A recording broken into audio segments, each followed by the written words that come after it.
Ito pa rin ang ating katungkulan at magbigay ng ulat sa inyo tungkol sa estado ng ating bansa at sa mga ginagawa ng inyong pamahalaan.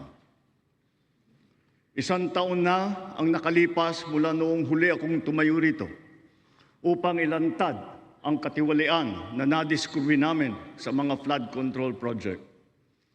Gaya ng aking ipinangako sa inyo, nagsagawa tayo ng malawakan at malalimang investigasyon na walang pagkikiling kahit kanino man. Masusi nating sinuri at sinundan kung saan tayo itinuro ng ebidensya.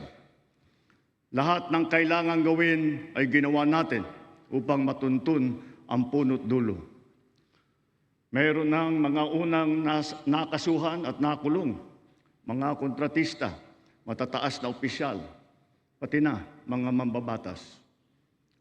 At dumating na tayo sa punto na ayon sa Ombudsman ay malapit na ang paghain ng patong-patong na kaso laban sa dating speaker.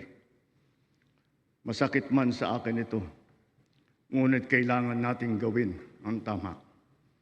Hindi ako pangulo ng aking pamilya.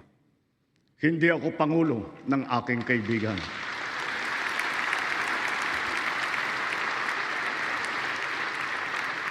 Ako ay Pangulo ng Pilipinas at ang tungkulin ko ay sa inyo, ang aking mga kapwa Pilipino.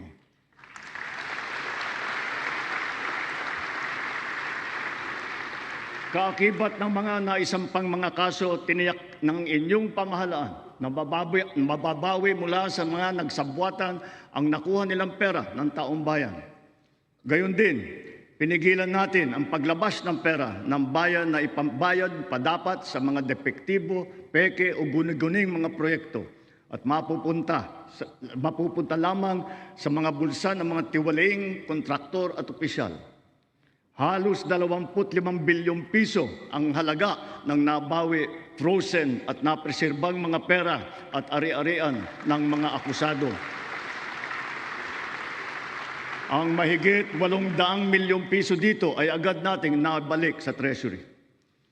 Lahat ng mababawi mula sa mga sangkot na tiwali ay agad ibabalik sa kaban ng bayan.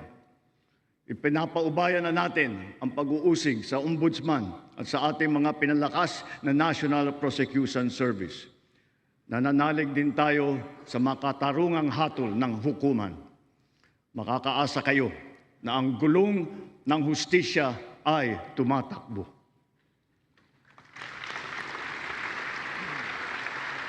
Sa kabila ng mga kaganapang ito, kailangan natin umusad tungo sa pagbabago. Nakatulong ang lahat ng mga ulat at hinaing ninyo sa isumbong na Pangulo. Ang inyong pagbabantay at pakikialam sa pamahalaan ay ang susi sa paglaban sa katiwalian. Ang reforma sa DPWH ay nagsimula na. Nagpasok tayo ng mga bagong graduate kasama ang mga tuwid at maasahang mga job order at contract of service. Bukod sa mga flood control project, lahat ng mga proyekto ay sinuri at tiniyak na talaga